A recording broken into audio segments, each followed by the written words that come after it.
the wind, I don't mean to offend. The greatest on the mic, mightiest with the pen. Losing never been a choice, but a line is the same. Ascending word, been in verse, birth in the gym. Akin to the best, never aiming for less. Opposition so foul, got me calling for rest. Who's next to get bested? Mind, soul, and flesh is antithesis of mess. It's the verses of queen. So long, you better catch a God form to sing. Dreams manifested, you get what I mean. God always had a plan, he created for me. Success only means that I did what he seen. Got the game and the fans locked in like a key. Sitting on the throne with a crown, I'm a king. Sitting on the throne with a crown, I'm a king. Yeah, I think we got one. Well, good morning.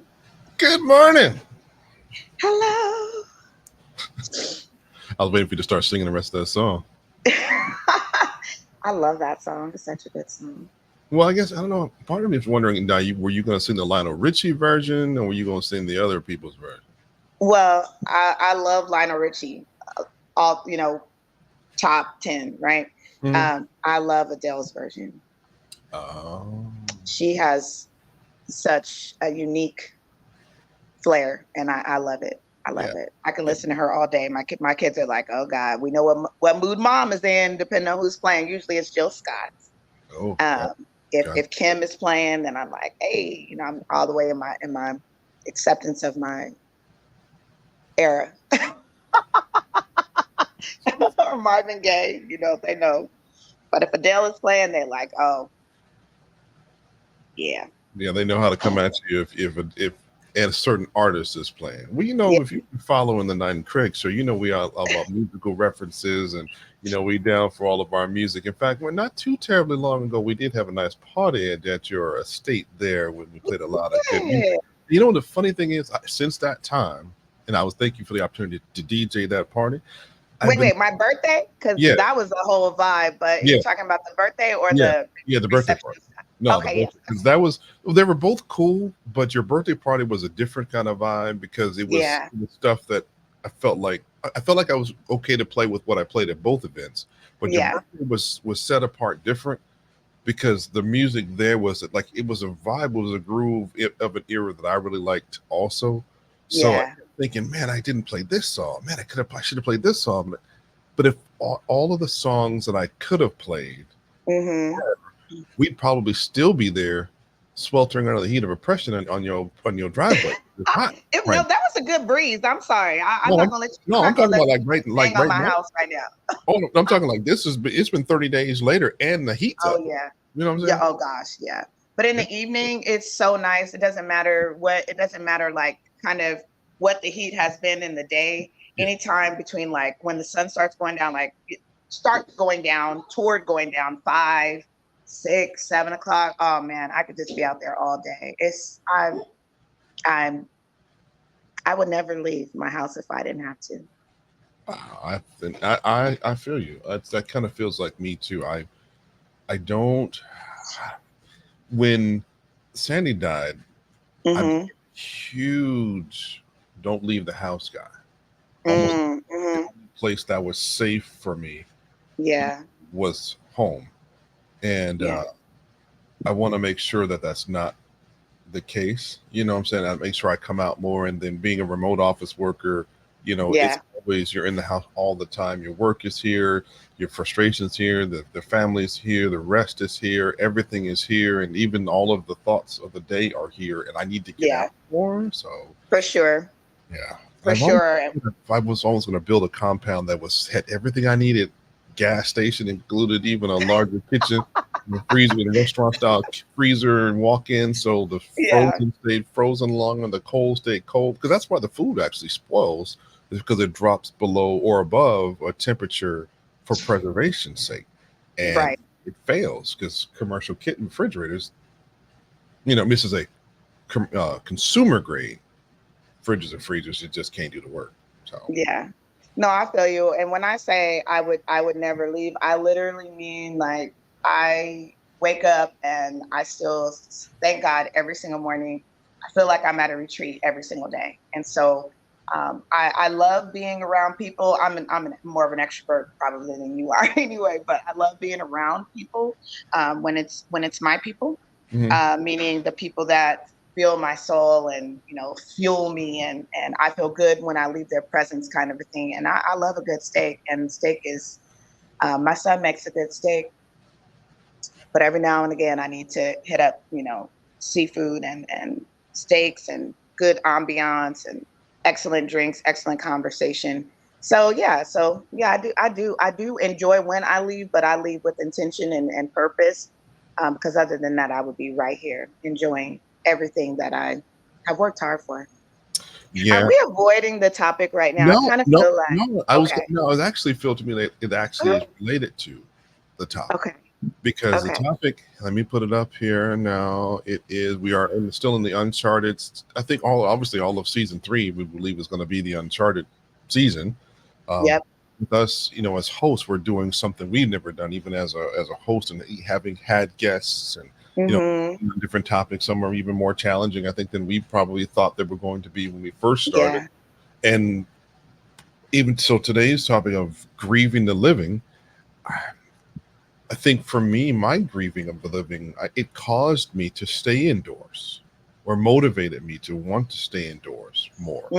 And Mm-hmm. now, my case, I grieve the dead, yes, but at the same time, my desire to stay inside was because of there were some people that were living on the outside that I really did not feel excited about. I felt they had betrayed me. I felt they had not lived up to some expectation that I set on them, whether it be what I told them about or whatever.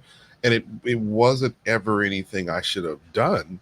But at Mm-hmm. those moments that I have done that over this past 11 years, it has really felt like, I don't really want to see them or anybody else. So I'm just going to stay right here because it's safer for me right here in my house because I don't get hurt as often in my house, you know. So that's where I found myself so much. Mm-hmm. I don't even know if I should share this one part. I'll hold that to another section, but that's why I stayed in so much. I closed the drawbridge up in my mind.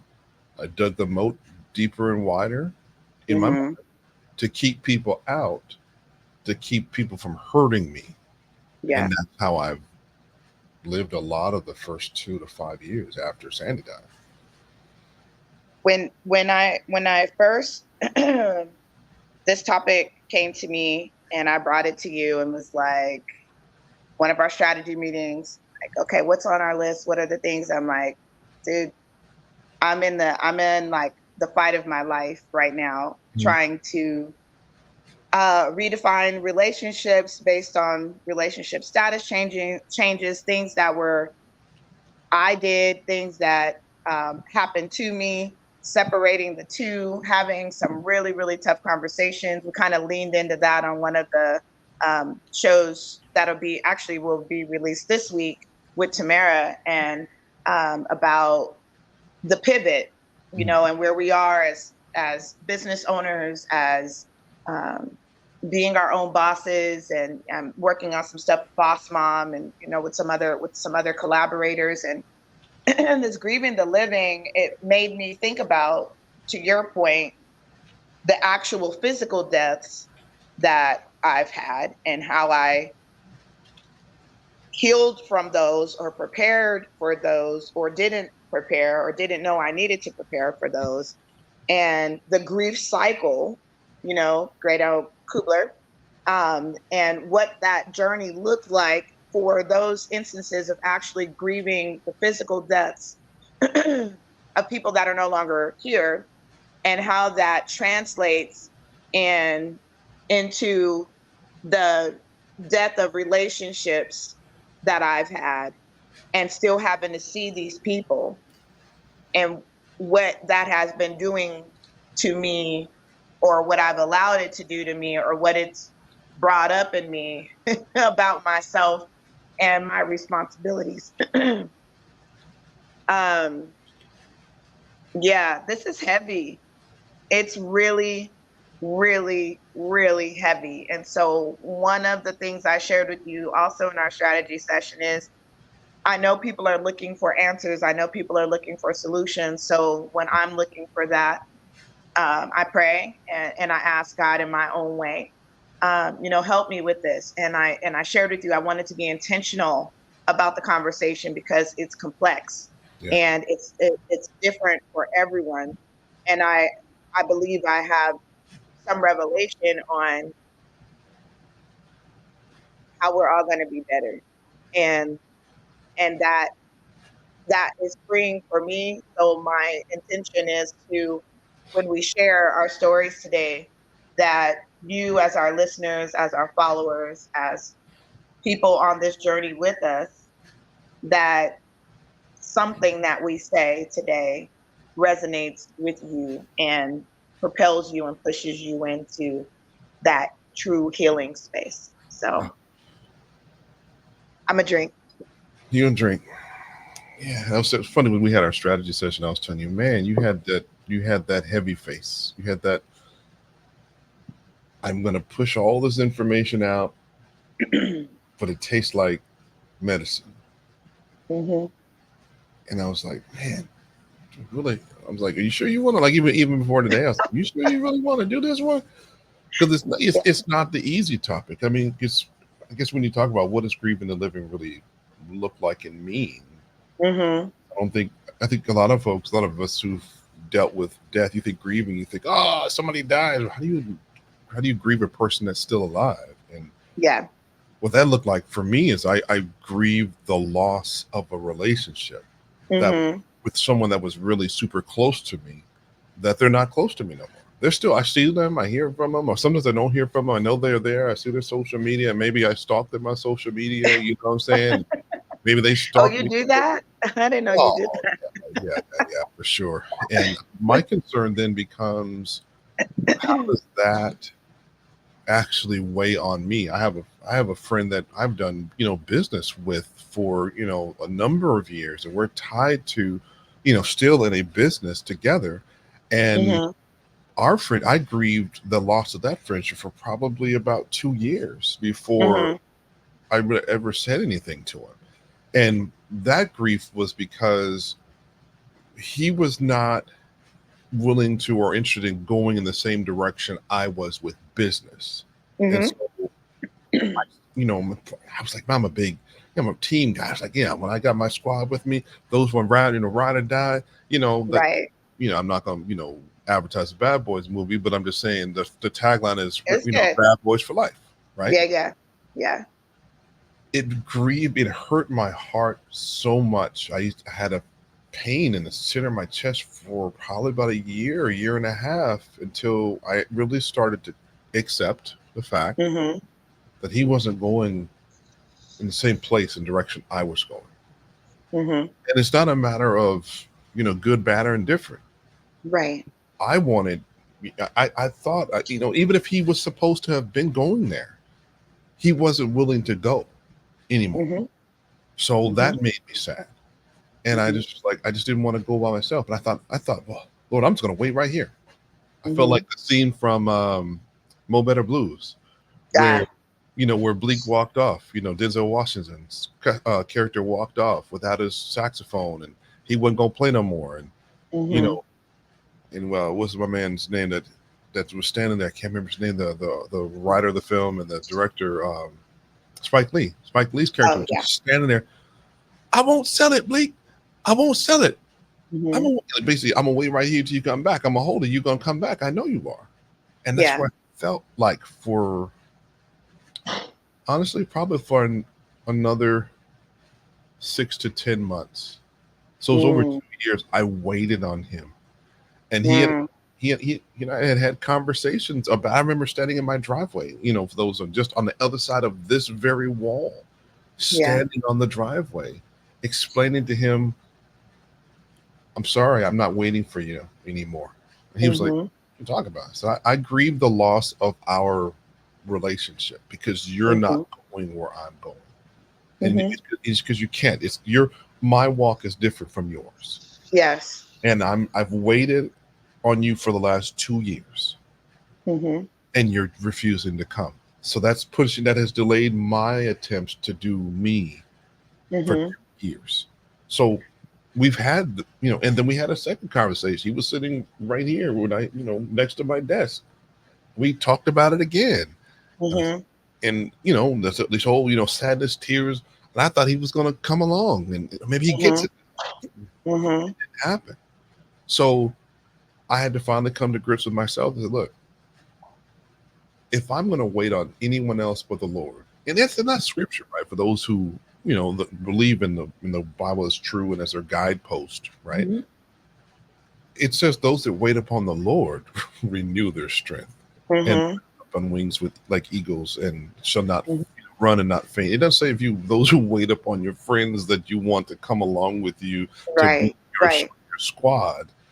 And it helped me so much to get myself moving and learning to have reevaluated that relationship with him. And I later realized that I had placed him on a pedestal in my life at an idealistic point where I needed him or wanted him to sign off and co-sign the things that I did or said or wanted to do, or because he wasn't helping me, it made me feel some kind of way about me. I thought there was something wrong with me. Yeah. And that's not ever something we should put on anyone else but the Lord. The Lord is responsible for giving us our guide and our instructions for our living and how we should represent ourselves. So, no, I can't do that no more, Shell. Yeah, you said a lot, and a lot of times we realize sometimes too late that we don't have the capacity, or that the person that we're expecting to be who we want them to be, they don't have the capacity. Yeah. And that's where the grief begins, because it's the acknowledgement. And if I go, let me go here real fast. I was talking about the grief cycle, and when I'm coaching, I have a dear friend who just completed her certification to be a grief counselor. So that is not me, but shout out to Laura. However, a part of my certification as a life coach, as an executive coach, addresses this grief cycle. So it's conversation that I have often with people, particularly dealing with the death of their loved one, because that's where they're stuck. And this process of going from denying that this person is actually gone, or that they're actually sick. So the fact, and I'm gonna come back to that, the fact that this person is sick, they're dying, or has died, the anger that's associated to that, because at this point in the process for me, when I've been angry, it's the shoulda, coulda, wouldas, and why didn't I, and or actually being angry about something that happened that I'm not going to have a chance to have that conversation about. And a lot of times we carry that weight with people that are already deceased, and there's nothing that they can do about it. So we're left dealing with these feelings of unresolved issues. And then you go into the bargaining. Well, I know for me with the living, and I'm kind of weaving back and forth, and hopefully this is all clear to you as you're listening. I found myself bargaining more with my living relationships that I was grieving. Like, well, I know I have to set this boundary because this behavior is toxic. And what is it that's within me that wants to hold on to this toxic relationship for the sake of being in this relationship, for the sake of not having a conversation that I know I need to have. I just don't know how to have it. So I'm willing to do this, but I'm not willing to do that. But willing to do this puts me in the same spot of why I'm grieving the relationship in the first place. So first place. And then with the deceased, it's like, we bargain with God a lot. Like, Lord, if I do this, save them. I'll come back to that. The depression, I think I shared in our strategy session, there have really literally been 3 relationships that I have grieved, where I believed I was depressed. I was actually like covers over the head and telling my husband, go on without me, for a day or whatever. I'm not typically an anxious or depressive type person, so I recognized it immediately because it was out of character for me. Yeah. And so depression may be a part of the journey, and then acceptance. And it's been, I believe, more difficult for me to accept the loss or the grieving of a relationship of a living person than it has been for me to accept the loss and the death of even my father, which was my greatest loss and death.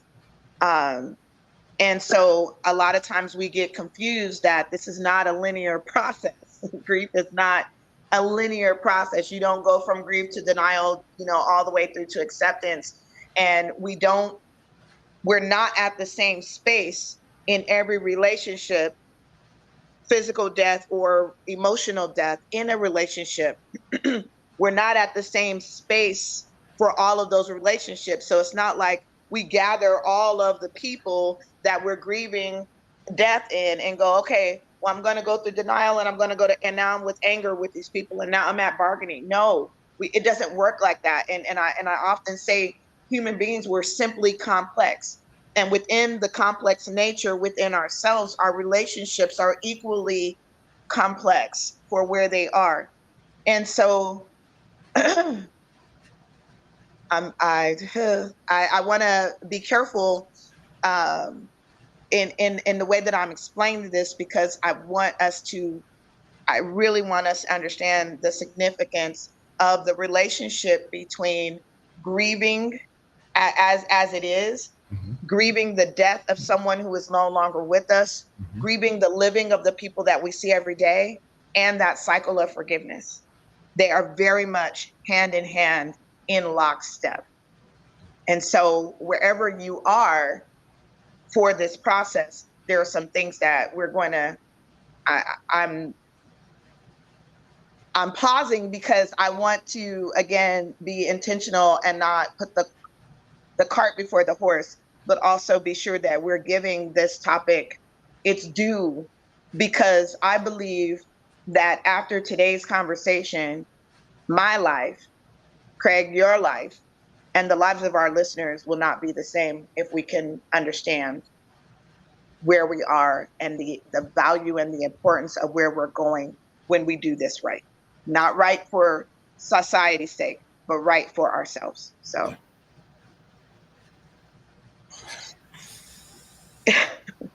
gotta lay the foundation. Foundation is it's a heavy spot. Heavy spot. I don't even know. So where do we begin?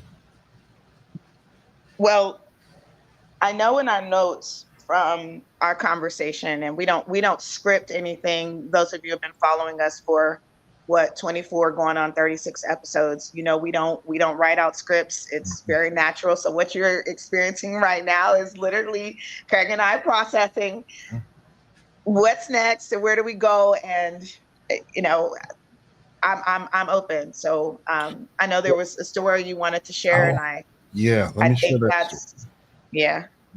So when you grieve someone, at least for me, I think of it as almost like being anchored to a spot or tied to a place in time where everything else goes past you, but you don't leave that spot. It's almost like if you can imagine laying by the grave site of the person that you buried, right? And you're growing old in that spot, like the weeds are growing and the dust is falling on you because you're not leaving that space at all. You're camped out right there. Your whole life revolves around this gravesite.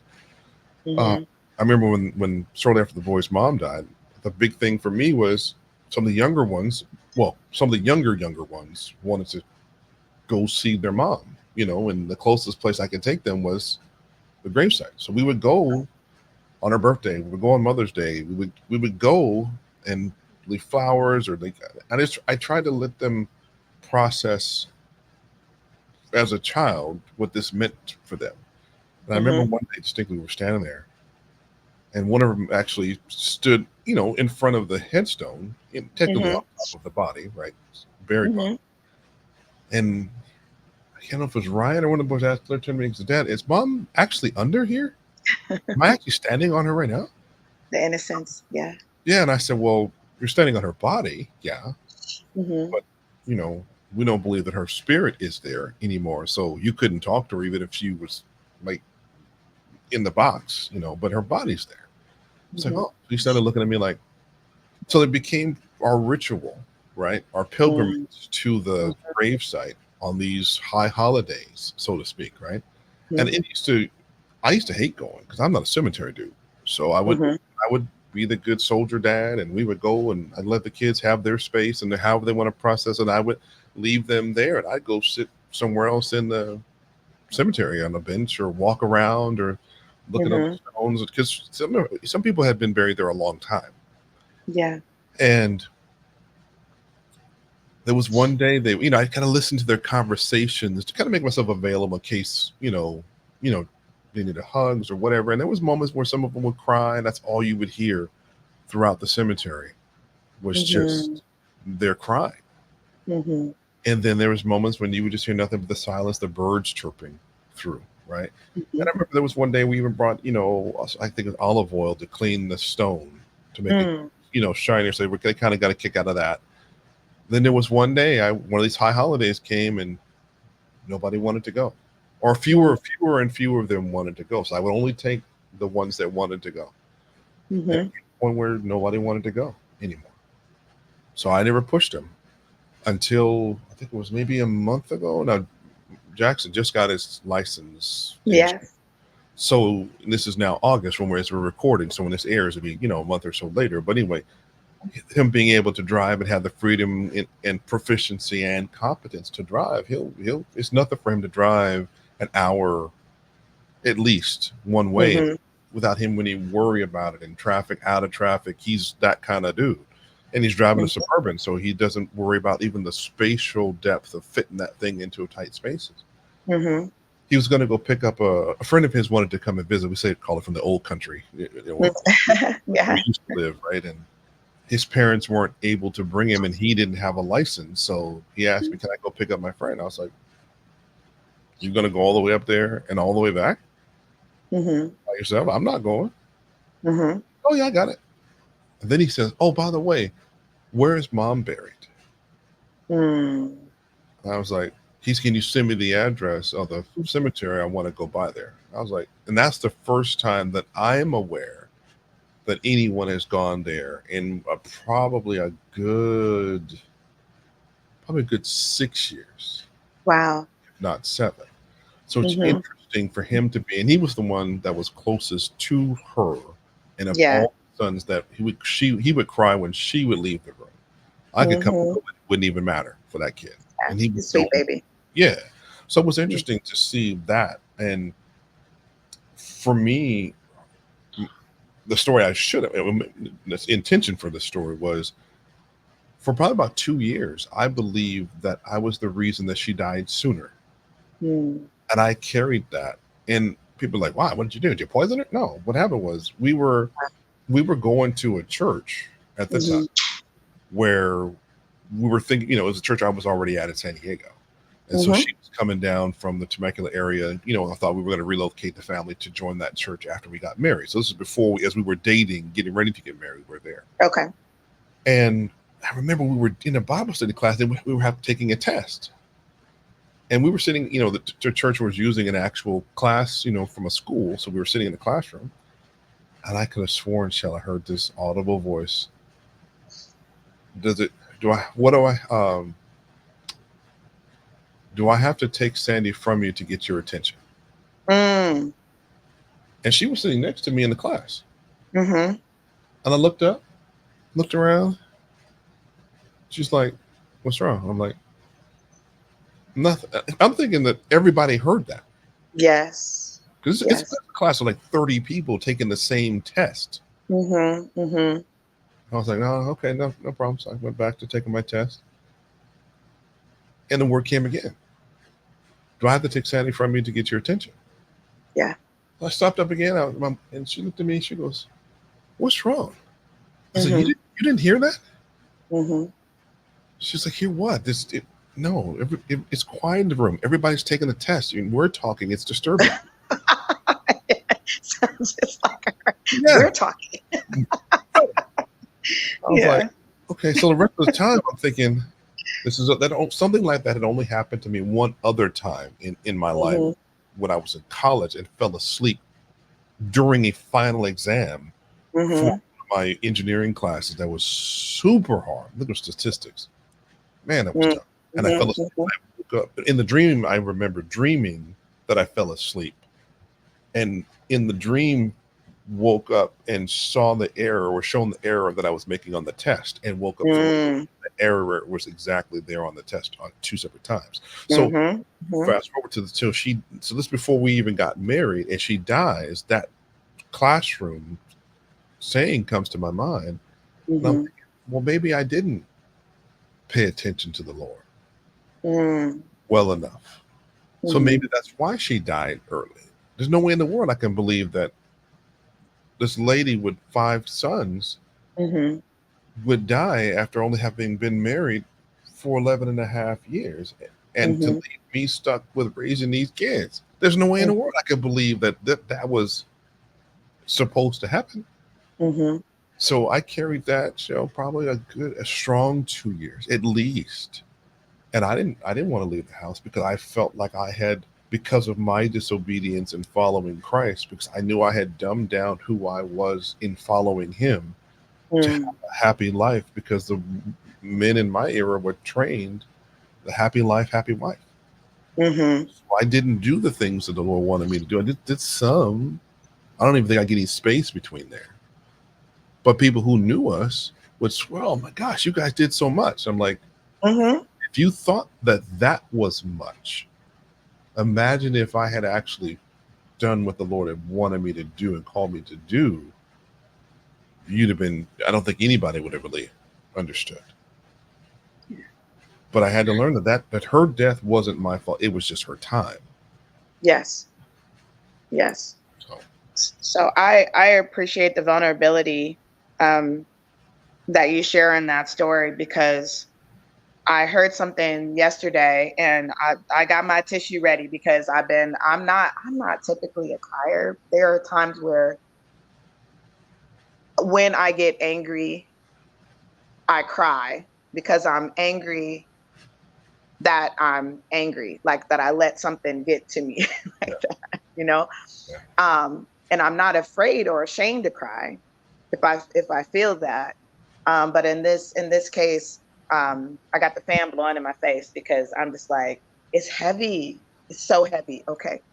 So I'm glad that you shared that, because yesterday, one of the reasons why I didn't appear to be my complete self. And even now, as I've been up since, I don't know, tossing and turning, 2:30, 3 o'clock in the morning, like receiving revelation and different things like that. What I heard was someone sent me a video into my Facebook account.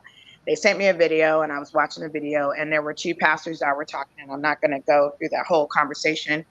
And something was said that I didn't completely agree with, and it's no coincidence. I don't believe in coincidence that the conversation that we were talking about yesterday and the conversation we're talking about today is grieving the living. And so there was a statement that was made that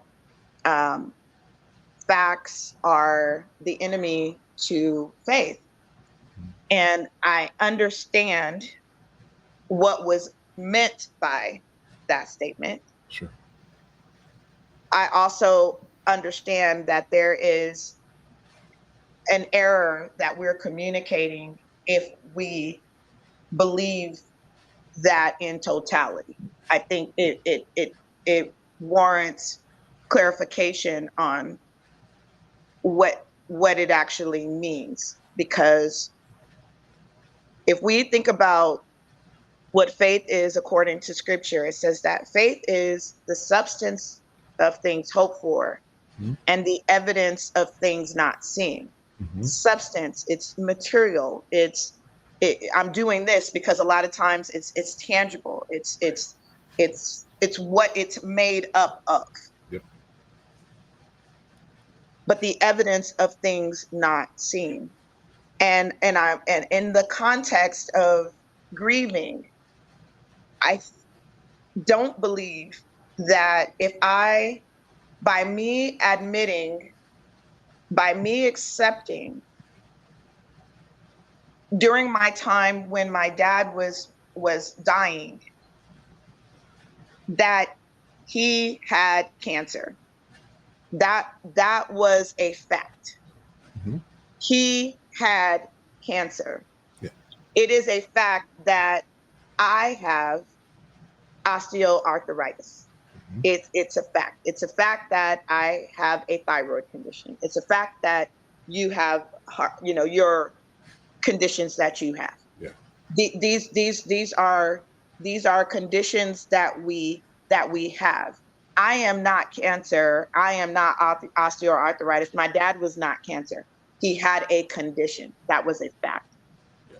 And what people want us to believe, that if we don't have enough faith to believe that that cancer can be healed, that's error. I do have faith that cancer can be healed.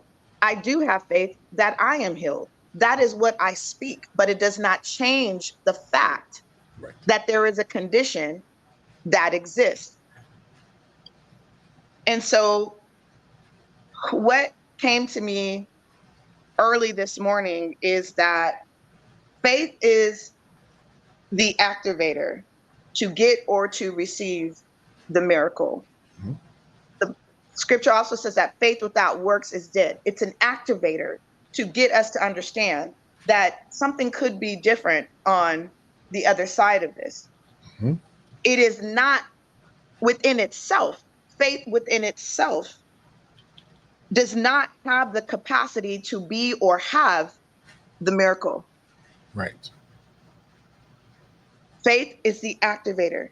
So God is the creator and giver of the miracle. So you gotta have both. There's a fact that I cannot heal myself. Therefore, my faith says, by his stripes, I am healed. I believe that, but that faith to move a mountain is not within itself the giver of the mountain being moved. It is not the giver of me being healed. Yeah. That's that's God's job. So when it comes to our relationships, we have it twisted within ourselves. And this is a lot of times when we're going through the grief process, we get mad at God because people will say, you needed to have more faith to believe that your father could be healed. No, you you needed to have more faith that Sandy could live. Yeah. You needed to have more faith that your best friend didn't have a heart attack. You needed to have more. No, you don't get to judge what my faith is or how much faith I'm executing in what I believe is possible. Because my faith within itself is only activating the belief and the communication to my creator of what it is that I want and what it is that I believe and what it is that I'm standing on. But it is him who gives life. Yeah. My words have life. My words have power of life and death. So if I'm speaking a thing, I'm expecting that thing to happen, but that is faith. Yeah. That is faith activated. That is not the end result of what he's going to give based on his will and his way. So we're disappointed or otherwise judged for not having enough faith. The Bible also says that all you need is faith the size of a mustard seed. Yeah. Well, how much faith is that really? If a day is as 1,000 days and 1,000 days is as one, how much faith really is that? So if I'm judging you and you're judging me Yeah. on this grieving journey, first of all, I don't believe that we should tell people how long to grieve. What I am offering is that when we accept that faith is our mechanism of communication with the creator, God is saying, thank you, I got your attention. Hmm. Now I can deal with, now let's talk, because your faith is activating that communication that what I believe is possible, Yeah. but it does not change the fact that I'm dealing with this condition. So God is saying that I know the plans that I have for you. I know that what you're dealing with, you might be in denial, you might have anger, you might be bargaining, you might even be depressed. My goal is not to get you to accept that this condition is the end all be all. It's to get you to accept that I already know how this is going to end. Correct. It's to get me to accept that my faith is my direct communication with who I believe is the creator. And that when I rest in that, it is not my responsibility. It never was your responsibility to hold. It was never, let me talk about me because I don't want to offend nobody. It was never my responsibility to hold my dad's life in my hand and say that my faith is stronger than God's will for the plan that he's already had. Right. It is not my place to hold my friends, my family members, where I am grieving the living based on a condition. Mm-hmm. It is not my responsibility to hold on to what they do or what they don't. My only job is to activate my faith, be responsible for me, reset those boundaries, and not judge why they don't have the capacity or why I don't have the capacity. It's to get a clearer understanding about what is actually being said and let go. That's a part of the forgiveness. It's not denying that the condition exists and that this condition is uncomfortable and that this situation is uncomfortable. What am I going to do with that? I got to deal with the denial that I have been holding on and being the judge, the jury, and the prosecutor in Or both. in my own life and in the relationships that I've had, because because I'm shifting and I'm grieving and I can't take you where you were never intended to go. I can't hold any hostages. I can't take you into a place where you were never intended to go, but I can accept the purpose that you have and the purpose that I've played and the purpose that I know I'm going to obtain if I stay focused on what it is that I'm supposed to do. Yeah, that's it. Yeah, that's huge, because I think it was back in November of last year. My concern was, did I not have enough faith? Is there something wrong with my ability to believe? But in doing that conversation back and forth with the Lord, like you've done, that the Lord was just reminding me this: that there's nothing wrong with your faith or your ability to believe, because you're not believing you can do something. That's faith too. That is belief. So as innate human beings, we believe. The belief keys work. They're not stuck. We either believe we're going to do something, or we believe that we aren't or can't do Yeah. something.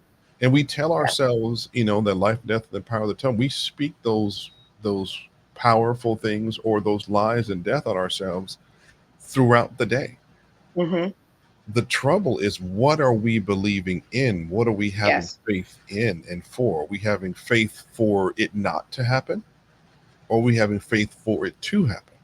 And so, depending on what that is, our mind sets our body in our actions in motion, and our mind sets and thoughts and words into action.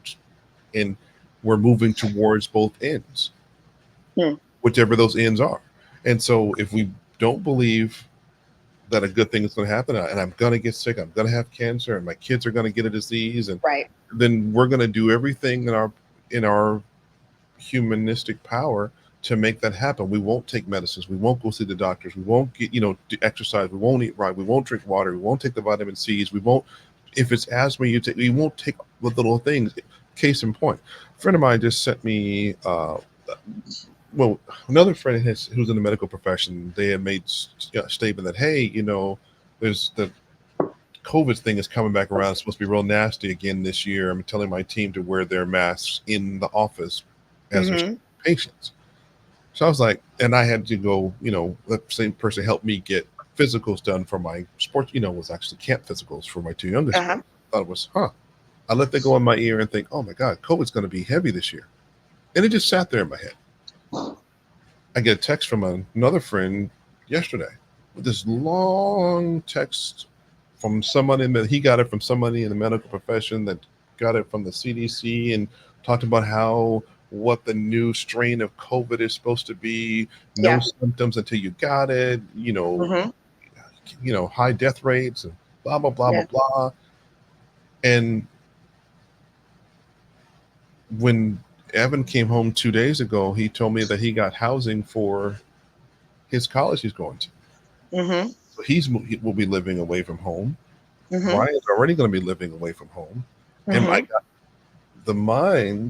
the scary part says, oh my gosh, you can't protect your kids. They're not going to be here. They're going to get those diseases and they're going to be locked away in those schools or they get them. Mm-hmm. You're not going to be able to help them. Mm-hmm. And Jackson had come back from camp and he'd been kind of coughing and sniffling. He'd been taking meds, but still, functioning like it's no big deal. Then he tells me yesterday, and it didn't click to having this conversation. Mm-hmm. He said, yeah, Dad, I think I need to get a doctor's appointment because, I just feel like sometimes my lungs kind of hurt sometimes, and I still have this sore throat. Mm-hmm. But first, he told me just the lungs hurt. Mm-hmm. Sides hurt to breathe. But it's football, right? He's sports-induced asthma. He says, but I took a hit from my inhaler. No, weapon of drug addicts. I took a hit, and I felt so much better. And I felt better. I was able to keep going. I was like, okay, cool. So I didn't really worry about it because he's never played football till last year. So this is a whole different amount of exercise. Even in track, they don't do this. To this morning, while we're recording this, he texted me. Yeah, Dad, and I got a sore throat really bad. And that's a part of the symptoms in this COVID thing. That symptoms can be, the sore throat, the body aches, and, asthma related kind of things. Right. The faith can say, I believe he's going to be healed from that. But my belief could be I'm not going to take him to the doctor to have him checked. Because healing can come through a variety of sources. It can either come miraculously and instantaneously, or it can come over time through the Lord's giving of revelation and understanding to man through the use of medications and through the use of holistic ends too. So I'm not absolutely a man only person. So he can bring it, but the truth is, if I don't believe that he's going to be healed, I won't do anything to support that end.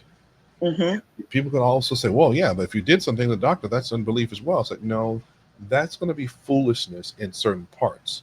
If you're developing symptoms and if you're looking at the facts and you're not and you're letting your fear, so you take the fact part out and you just replace the word fact with fear, that's what's keeping your feet standing still instead of going to get a validation of what are these particular facts or symptoms saying that I have? Like you said, the diagnosis. What are you saying that I have? What do we need to pray on and pray against and pray for your healing? If I don't know what's wrong, I can't pray for healing. Right? I got to make my request known before the Lord. I got to be specific, right? Oh, Lord, I want to be healed. Well, heal from what? A lot of things wrong with you that we don't even know. High blood pressure, osteoporosis, anything, sickness, asthma, whatever. What are we healing from?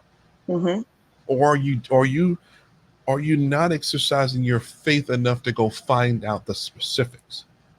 And I'm like, and really that's the enemy to faith is fear, because the fear will cripple us and keep us from taking that step, that faith without works, it will keep us from finding out the truth, which is a fact, which will make you free. So anyway, I don't want to beat a dead horse. This is the perfect example, though. Perfect example. Yeah. So my goal is he was already out of the house by the time this texting, so I can't just say, hey, recall him. Are you okay? It's one of those things. Okay, do we panic? Did we shift? Did we stop the recording? Did we put our whole entire life on hold? Or can we wait the additional 35 or 40 minutes let him finish out so we don't run in fear, right? He's not Mm-hmm. it's like he's on his deathbed and he's hemorrhaging there. He has a 198-degree fever, right? Mm-hmm. So can we let him finish out whatever we were doing? He's doing what we're doing. We'll go take a trip over to the doctor, see if we can even get in to see his pediatrician on a sick child appointment before their window closes. And you can actually get COVID tests at like CVS or things like that if you wanted to do that. Either way, right? While you're calling the doctor, you could be doing the same. Yeah.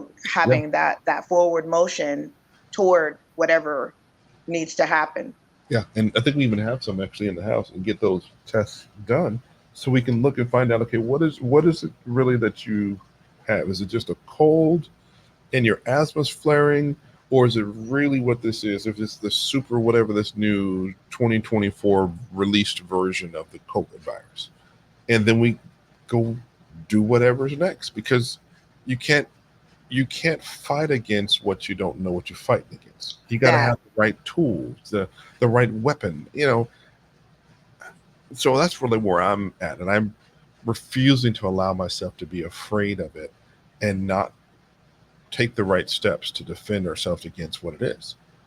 Absolutely. Because this part of me like, oh God, if he has COVID, you got to go tell the whole team. Well, yeah, if he has COVID, he won't be the last one to get COVID during a season, doing a class, doing a whatever. Mm-hmm. You send the proper notice and say, hey, this is what it is, and he'll go do whatever he's got to go do.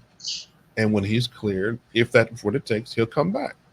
The important part is we've got to deal with the sickness and be responsive as a parent.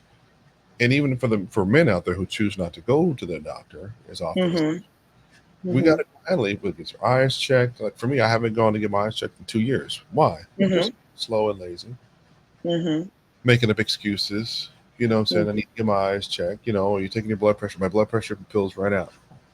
Oh, well, the pharmacy normally takes care of it. So maybe something happened. Well, who are you going to call? You don't even call Ghostbusters. At least you call the Ghostbusters. At least they responded, right? I mean, for those, I know it's an old joke. For those who know, it's an old dad joke. Those are Ghostbusters. What are you talking about? That new show? Oh, that movie was terrible. But anyway, and no shade for all those, Ray Parker Jr. guys who wrote the song or nothing. I'm just saying, when I was a kid, I liked the old version better.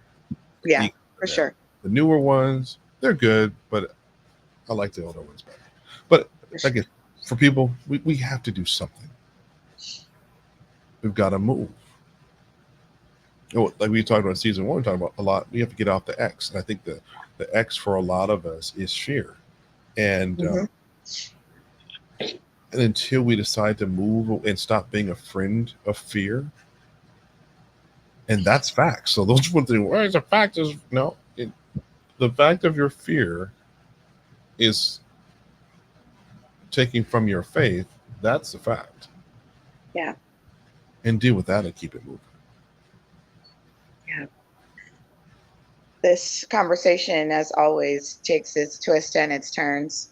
And I'm grateful because as you were talking about COVID is here to stay, and there's going to be various strands and variations and all of those things. And it made me think about when a person has COVID. I've been very fortunate. I've never had COVID. I had the flu, and that knocked me on my behind. That was last year, and I understand they're very similar, but there's a period of isolation that you must go into so you're not infecting and impacting other people, and that your body can actually receive the rest that it needs. Yeah. And that is to recover and to heal itself. Yeah. And as we're talking about this journey through grief and grieving the living and all of that, there will be a period of isolation. And that isolation is not because you're wrong and they're evil, or you're evil and they're right. It is necessary for you to hear what steps you need to take to get you right, to move you through the denial to acceptance, or the acceptance, or the bargaining, and move away from depression or whatever stage you're at.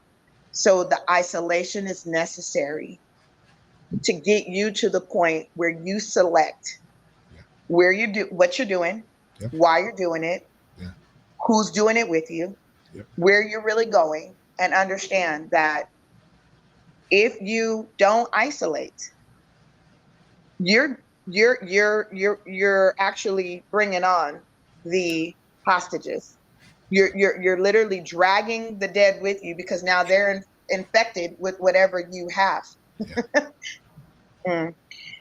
The isolation is necessary so Yeah. that you can be at selection to choose where you are going, where you're putting your energy, where you are focused, and understand clearly that your creator, who you're communicating with, knows the plan that is best for you. Yeah. And I think a lot of us don't want to isolate like that because we don't want to spend the work in dealing with the voices we hear. Mm-hmm. We hear. I don't know if it was you and I were talking or somebody who I was talking to, because the conversation, it's like it came a lot like on Monday of the same thing, where so often as people, when we're hurting, Yeah. we don't give a rip. We just want the pain to stop. We're not Yes. interested in the steps it takes to understand the root cause of the pain and how to reverse, especially if it's behavior, right? Because a lot of us, Yes. we don't want to hear that it's us, that we're the perpetrator and the punisher and the person delivering the pain. Mm-hmm. So it's so easy for it to be someone else's fault. Just make them make it stop. Yeah. Yeah. Yeah. But the truth in so many cases, it's the memories of what we've done, the embarrassment, the shame that we allow ourselves to cripple us. I watched this movie, sorry, this series called Evil, and I Mm. can't remember it. It's a Paramount based Mm. series. I don't know what channel that actually is. Anyway, from Paramount, and in some seasons, 4 seasons of what it looks like in daily life to deal with evil, Christian, Mm. non-Christian, and how some Christians and some non-Christians deal with even the concept of good and evil. And so, anyway, the show takes you through the life of a non-believing mother and her children, Mm. and she happens to work for the Catholic Church, trying to quantify or debunk miracles. Mm. And it was interesting because certain levels and people they were dealing with within the Catholic Church. And then again, this is not we're not implicating the Catholic Church. It represented a church structure. So let's not get super Got spiritual it. one way or the other. It's just for those who Mm-hmm. listen. It's just some people within the church were already evil, and they were moving them away from actual miracles and moving them to the fake stuff to keep them occupied. Mm. And then they did a brilliant job actually Mm-hmm. showing how when you're really involved in your daily life, especially if you're close to a person who has a walk with God that's genuine and authentic and striving, and you're Mm-hmm. just that person kind of come alongside her and you're just a friend with an authentic Christian, sometimes evil that they're dealing with creeps over into your life and vice versa. Mm. And it's so Mm-hmm. interesting. And in that, I don't know why I was on that show to tell the story was because because the main adversary in the series Mm-hmm. was doing battle with the main Christian guy. Mm. There Okay. was something in the adversary's past. He Mm-hmm. he was he played in the band, didn't play very well. He wasn't a well-liked young man, and he was made fun of.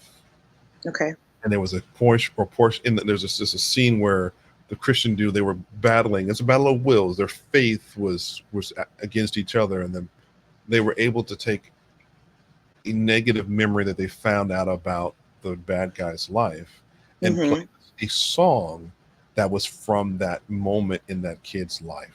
He was Okay. very young. And Mm-hmm. that song, when the bad guy heard it, it just reactivated all these negative memories and negative Mm. thoughts of himself Mm-hmm. as a child. So it took him back to that, middle school and high school age which was probably the worst parts of his life, when he agreed with fear that he was some kind of way about it, and that even as an older person as he was in that moment, he was taken right back to that moment, and he was just hearing the song in his head crippled him.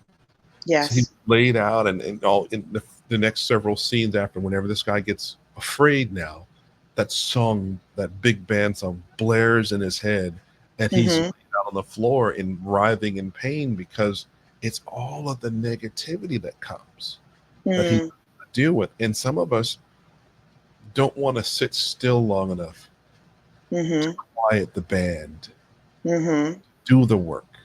And why does the thought of someone leaving me, being all by myself, terrify me? Why does change and having to learn to do something new terrify me? Why does the thought of waking up tomorrow or going to sleep at night by myself, why does that terrify me? You know, and it could be a whole long list of other things, or one thing from whoever it is that you're afraid of.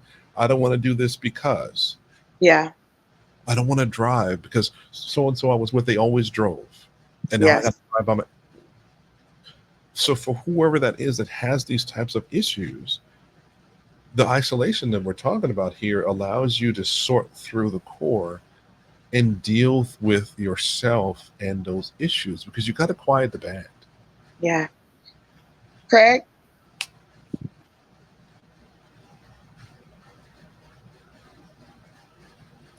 That's the next topic.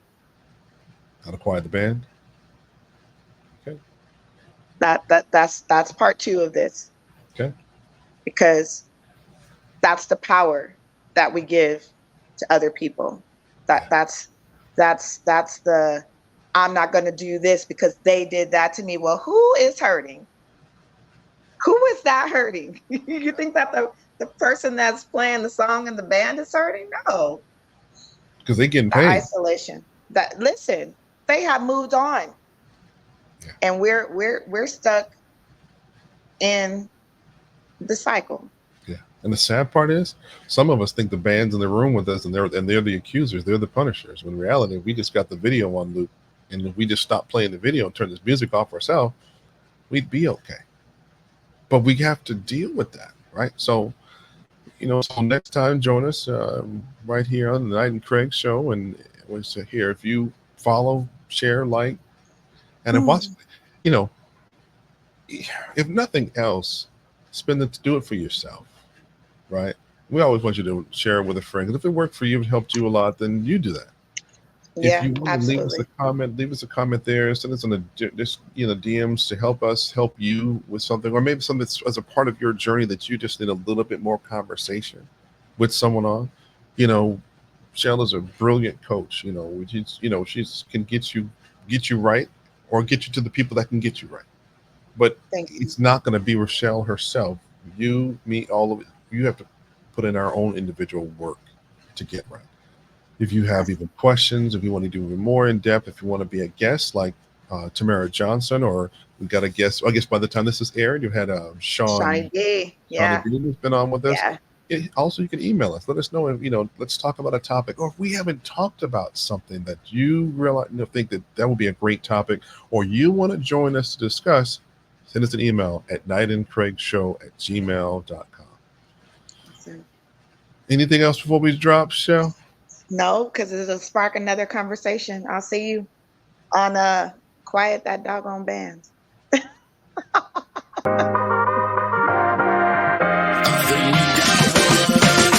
I came to win, I don't mean to offend. The greatest on the mic, mighty is with the pen. Losing never been a choice, but a line is the same. Ascend and word, been in verse, birthed in the gym. Akin to the best, never aiming for less. Opposition so foul, got me calling for rest. Who's next to get bested? Mind, soul, and flesh is antithesis of mess. It's the person so green, so long. Better catch a God form to sing. Dreams manifested, you get what I mean? God always had a plan, he created for me. Success only means that I did what he seen. Got the game and the fans locked in like a key. Sitting on the throne with a crown, I'm a king. Sitting sitting on the throne with a crown and a king.